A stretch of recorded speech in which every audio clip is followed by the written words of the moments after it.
Welcome in today's video, students. Today in lecture number 4, we are going to study about countable and uncountable noun.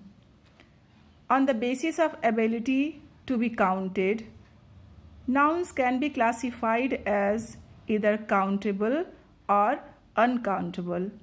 Let you know first what is countable noun. The countable noun represents the names of the people or object that we can count. Let's see the example. Boys are absent from the class. He ate a dozen of bananas. Here, boys and bananas refer to as countable noun. We can count boys and we can count bananas. All common nouns and collective nouns are countable nouns and they have singular and plural forms. See the examples: student, teacher, potato, team, army, etc. See the second, uncountable noun. The uncountable noun represents the names of the object that we cannot count. We cannot count but can measure or weigh. See the example. There is no information about him. Second, much of the water is wasted. Here, information and water. Information and water are uncountable nouns. Uncountable nouns are singular in the nature and have no plural form, as information, knowledge, water, milk, hair, star, etc. Just see this. According to the numbers, the noun can be categorized as singular and plural. First, singular noun. When we speak about one person or thing, we use noun in singular form. Example: a man is smoking within premises. The chair is made of plastic. In these sentences, the noun, man and chair are in singular forms. And the plural, what is plural? When we speak about more than one person or thing, we use the noun in plural forms. See the examples. The men are standing there. These chairs are made of plastic. In these sentences, the nouns men and chairs are in plural form. Now just see how to form plural from singular. There are different rules in different conditions to form plural from singular. Just see. The plurals are formed by adding the following suffix to the singular noun. See the first rule.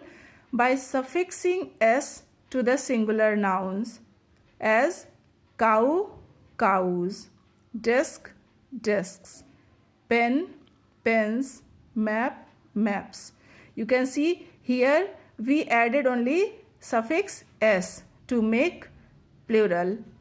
Second rule is by suffixing es to the nouns with s, sh, ch or x.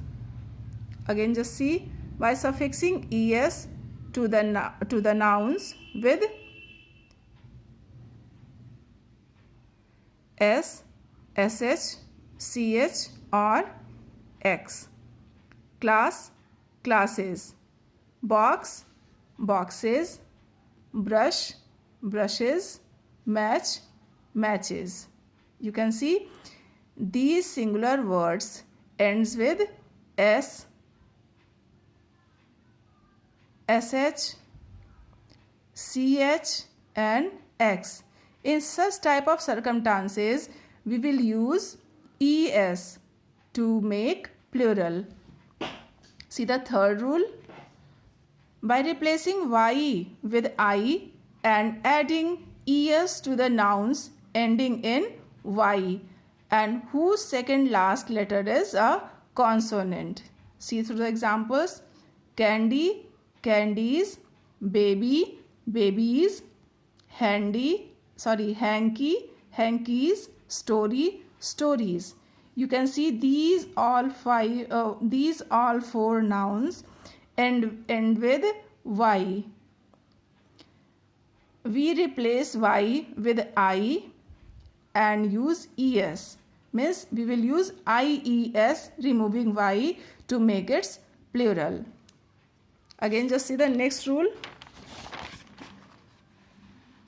Fourth rule is by adding s to the nouns that end in o and whose second last letter is a vowel. We have to keep in the mind, by adding s to nouns that end in o and whose second last letter is a vowel.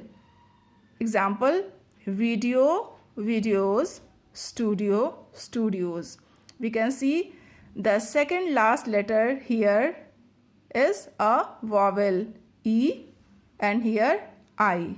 In such cases, we will use only s to form plural.